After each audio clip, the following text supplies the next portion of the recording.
गृह मंत्री अमित शाह ने एक बार फिर कांग्रेस पर हमला बोला है। अमित शाह ने ट्वीट कर कांग्रेस पर भारतीय परंपराओं के अपमान का आरोप लगाया है। अमित शाह ने अपने ट्वीट में लिखा है कि अब कांग्रेस ने एक और शर्मनाक अपमान किया है। एक पवित्र शैव मठ थिरुवदुथुराई अधिनियम ने स्वयं भारत की स्वतंत्रता के समय सेंगोल के महत्व के बारे में बात की थी। कांग्रेस अधिनियम के इतिहास को झूठा बता रही है। कांग्रेस को अपने व्यवहार पर विचार करने की जरूरत है। कांग्रेस पार्टी भारतीय परंपराओं और संस्कृति से इतनी नफरत क्यों करती है?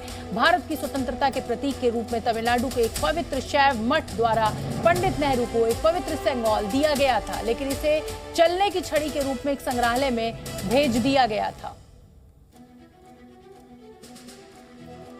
और नई संसद के बॉयकॉट को लेकर बीजेपी अध्यक्ष जेपी नड्डा ने विपक्ष पर प्रहार किया है। नड्डा ने आरोप लगाया कि विपक्ष लोकतंत्र का अपमान कर रहा है। आपको बताते हैं कि नड्डा ने विपक्ष पर क्या कुछ कहा है और उसके बाद मैं फिर अभिषेक का रुख करूंगी। देखिए, नड्डा साहब ने जिस तरह से हमला बोला है, देश विपक्ष की राजनीति को देख रहा है। विपक्ष ने राजनीति को देश से ऊपर रखा है। दलगत राजनीति की सजा जनता फिर से देगी।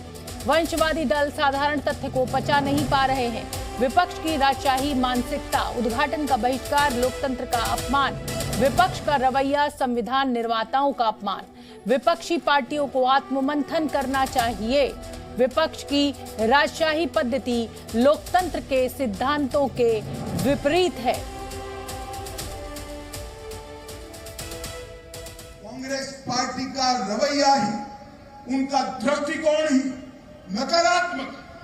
अभी मोदी जी आजादी के अमृत महोत्सव के वर्ष में देश की संसद का नया भवन 28 तारीख को लोकार्पण करने वाले हैं, देश को समर्पित करने वाले। आगामी 28 मई को प्रधानमंत्री श्री नरेंद्र मोदी जी नए संसद भवन को राष्ट्र को समर्पित करके भारतीय लोकतंत्र के इतिहास में एक नया अध्याय जोड़ने जा रहे हैं। नया संसद भवन भारत के लोकतांत्रिक संकल्प के साथ साथ 140 करोड़ भारतीयों के स्वाभिमान और उनकी आकांक्षाओं की भी अभिव्यक्ति है। संसद भवन का उद्घाटन एक ऐतिहासिक अवसर है जो अब 21वीं सदी में दोबारा नहीं आने वाला है।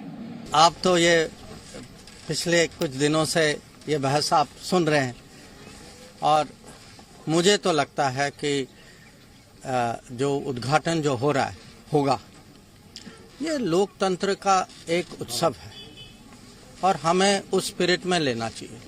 ये विवाद का विषय नहीं बनना चाहिए। ये दुर्भाग्य है अगर ये बनता है, और ये मुझे आप जानते हैं कि कुछ लोगों की ये कोशिश है, पर मुझे लगता है कि राजनीति की भी कुछ सीमा होनी चाहिए और कम से कम ऐसे मौके पे हम पूरे देश को सब मिलजुल कर इसको मनाना चाहिए।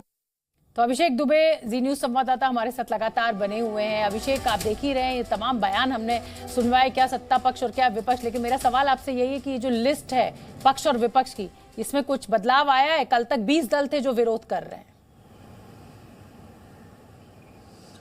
बिल्कुल, देखिए अभी टोटल 21 दल हैं जो विरोध में हैं और 25 समर्थन में हैं। यानी कि अगर गैर एनडीए की बात कर लें तो 7 ऐसे दल हैं जो गैर एनडीए हैं और बीजेपी के समर्थन में खड़े हैं, जिसमें बीएसपी ममता बनर्जी के समर्थन में नहीं है। और मायावती का कल ट्वीट भी आया था, उन्होंने साफ तौर पे कहा था कि इसमें कोई दिक्कत नहीं है, वो नहीं आ पा रही हैं, कुछ उनके कार्यक्रम लगे हुए हैं लेकिन वो इसको समर्थन दे रही है। इसके अलावा 5-6 और दल हैं जो बीजेपी के साथ खड़े हुए नजर आ रहे हैं।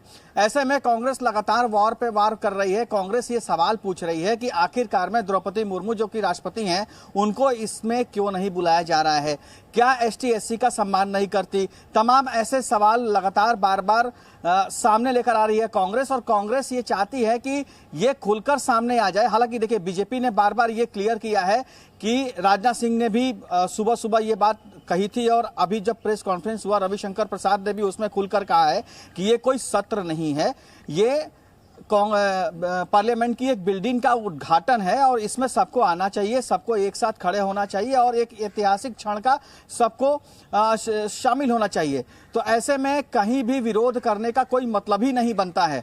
लेकिन कांग्रेस बार बार ये कह रही है कि राष्ट्रपति का सीधा संबंध होता है संसद से और संसद की जवाबदेही होती है राष्ट्रपति को।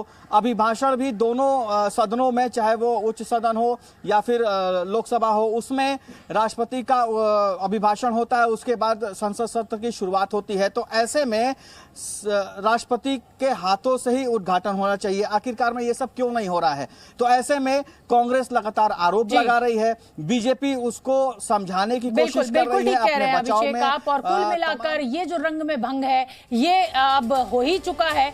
2 दिन बचे हुए हैं, नई संसद देश को मिलने जा रही है, लेकिन जो रार है, जो वाद विवाद है, वो अपनी जगह है। अभिषेक, आपका बहुत बहुत धन्यवाद।